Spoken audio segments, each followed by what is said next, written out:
Assalamualaikum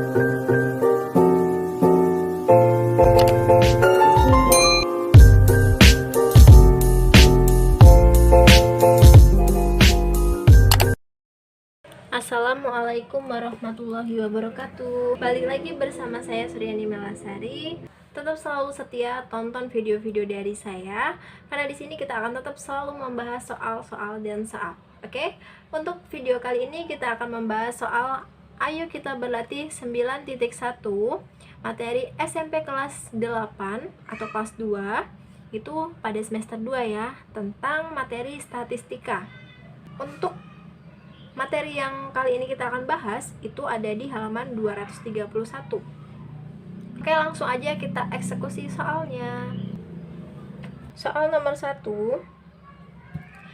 Diagram di bawah ini menunjukkan data penjualan beberapa jenis televisi di toko elektronik Wawan Jaya Makmur pada bulan Januari.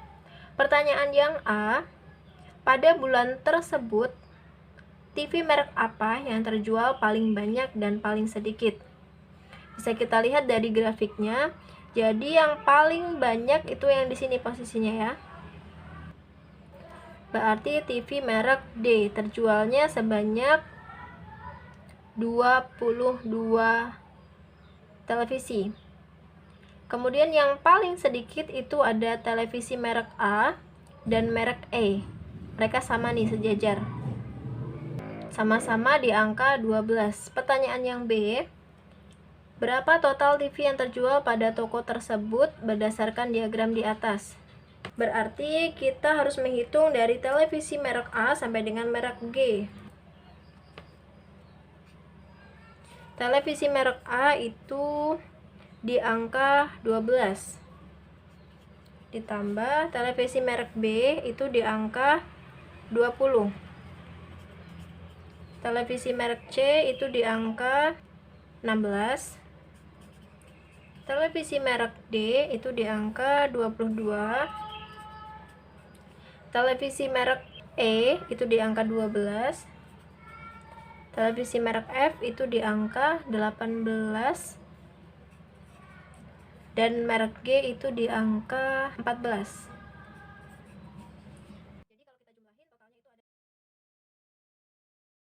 Jadi kalau kita totalin jumlahnya ada 114 televisi.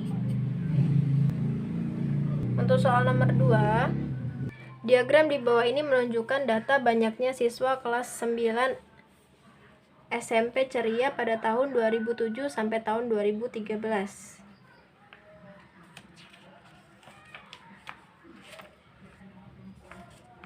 Banyaknya siswa perempuan kelas 9 pada tahun 2007 adalah sebanyak 55% dari total siswa pada tahun tersebut.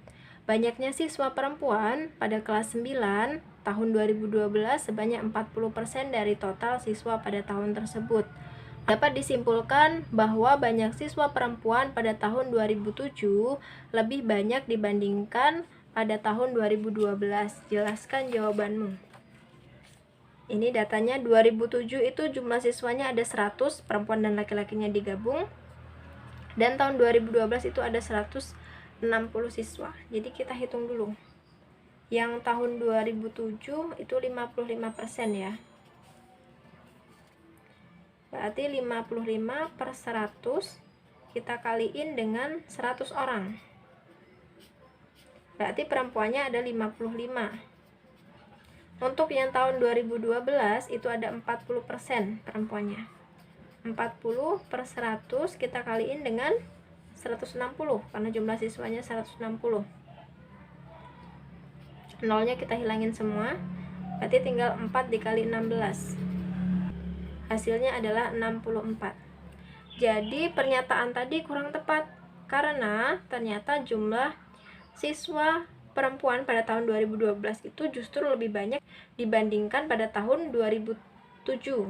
2012 ada 64 dan di 2007 ada 55 perempuan. Jadi pernyataan tadi kurang tepat ya. Untuk soal nomor 3,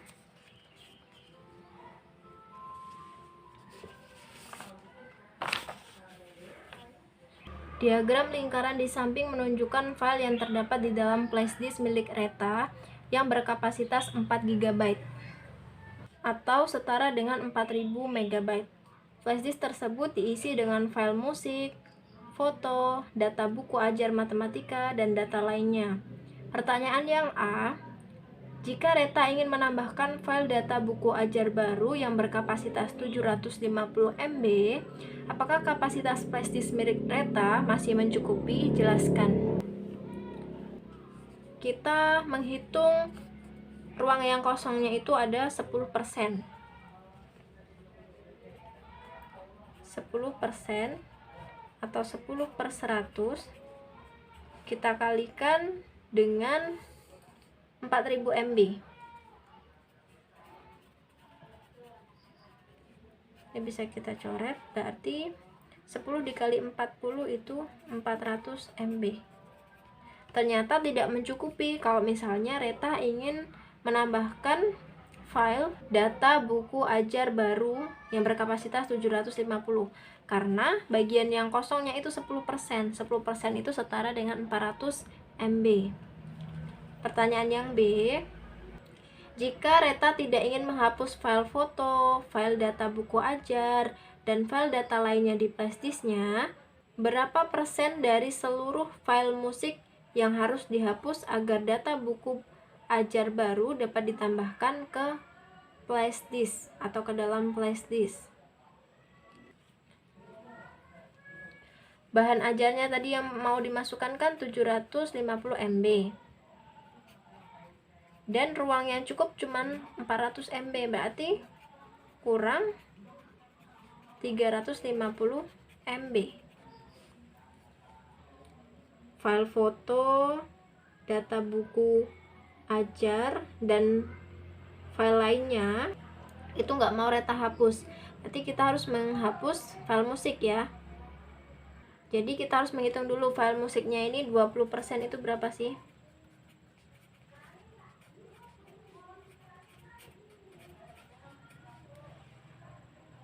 Dari 4000 MB. Coret. 20 dikali 40 berarti 800 MB. Sehingga persentasenya yang mau dihapus itu, karena kekurangan 350 ya, per 800 dari file musiknya kita kalikan dengan 100%. Coret. Nanti tinggal 350 dibagi 8, itu hasilnya 43,75%. Jadi Reta harus menghapus 43,75% dari data musiknya tadi yang berjumlah 800 MB supaya file barunya bisa muat. Oke, kita lanjut ke soal nomor 4.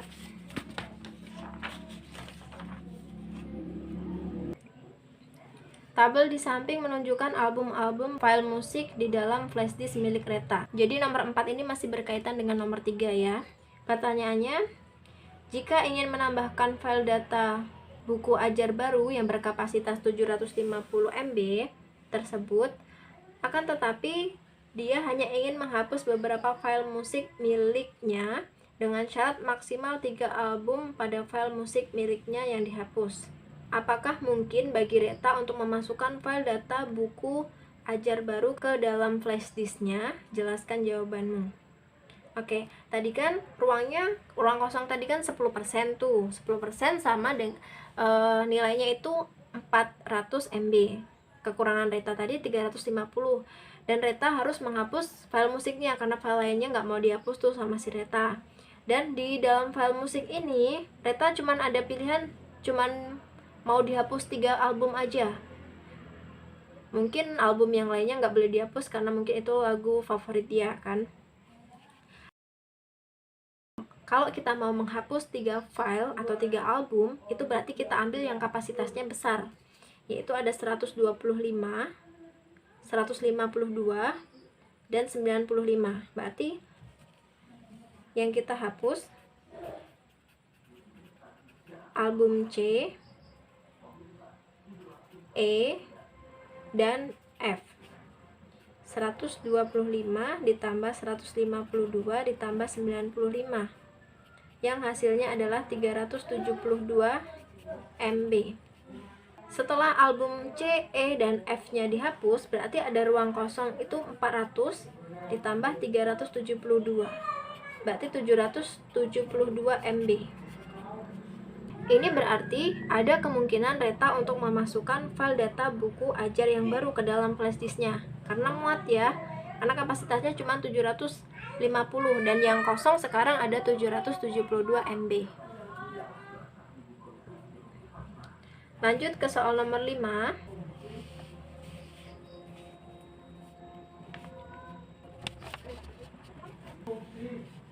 Data panjang kecambah dalam kondisi lingkungan yang gelap dan terang selama 7 hari disajikan dalam grafik berikut. Oke, yang biru ini tempat gelap, yang merah ini tempat terang.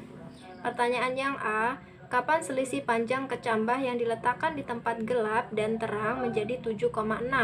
Bagaimana kalian menentukannya?